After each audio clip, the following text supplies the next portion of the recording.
Ketua Umum Partai Golkar Airlangga Hartarto mengundurkan diri dari posisinya sebagai Ketua Umum Partai Golkar. Selanjutnya, Partai Golkar akan melakukan munas luar biasa dalam waktu dekat ini untuk menunjuk pengganti Airlangga Hartarto.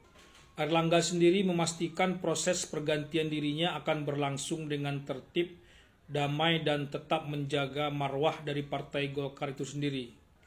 Pengunduran diri Airlangga ini pastilah mengejutkan banyak pihak di tengah situasi politik pencalonan kepala daerah di seluruh Indonesia tinggal menghitung hari. Airlangga sempat viral dengan pernyataan-pernyataannya soal Deddy Mulyadi, kader Gerindra yang diusung di Jawa Barat, dan otomatis Ridwan Kamil yang dikirim ke Jakarta.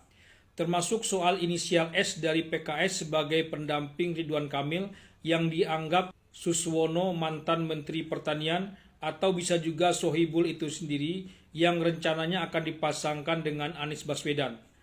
Belum selesai wacana pencalonan kepala daerah itu dibahas, apakah akan berakhir dengan kotak kosong di Pilkada Jakarta, Airlangga sudah mengundurkan diri.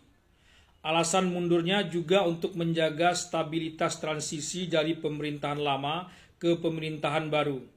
Apakah ini terkait dengan formasi kabinet ke depan atau ini masih terkait dengan pemerintahan saat ini, di mana pernah dirumorkan juga Presiden Jokowi akan mengambil alih Partai Golkar demi menjadi Ketua Umum Partai Golkar.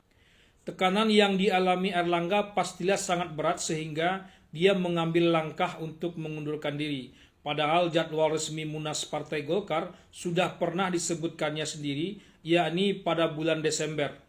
Artinya tak terlalu lama lagi, hanya tinggal 4 bulan saja. Waktu yang hanya tinggal 4 bulan itu tak ternantikan oleh Airlangga. Pastilah ada sesuatu yang sangat penting yang dialaminya.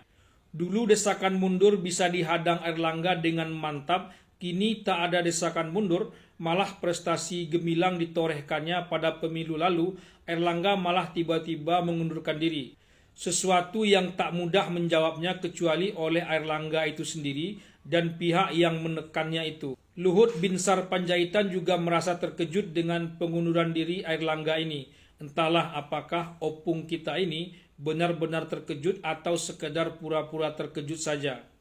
Sebab opung kita inilah yang terlihat pertama sekali menanggapi pengunduran diri dari Airlangga ini dengan harapan bahwa seluruh kader dan pengurus Partai Golkar di daerah tetap solid sesulit apapun situasi yang dihadapi saat ini.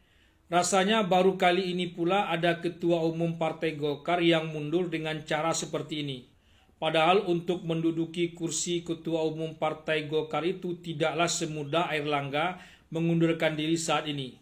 Yang sempat terbaca memang rivalitas Partai Golkar dan Gerindra dalam koalisi Indonesia Maju begitu terasa, terutama dalam pencalonan kepala daerah yang berlangsung akhir Agustus ini. Partai Gerindra seolah tak mau kena untuk kedua kalinya setelah suara Partai Golkar naik tajam dalam pileg lalu, sementara Partai Gerindra cenderung suaranya stagnan, padahal Prabowo adalah presiden terpilih dari Partai Gerindra. Istilah saya sebelumnya, Partai Golkar memainkan strategi ganda sendiri untuk menang Pilpres sekaligus menang Pileg. Partai Golkar hampir saja mengalahkan PDIP dalam perolehan kursi.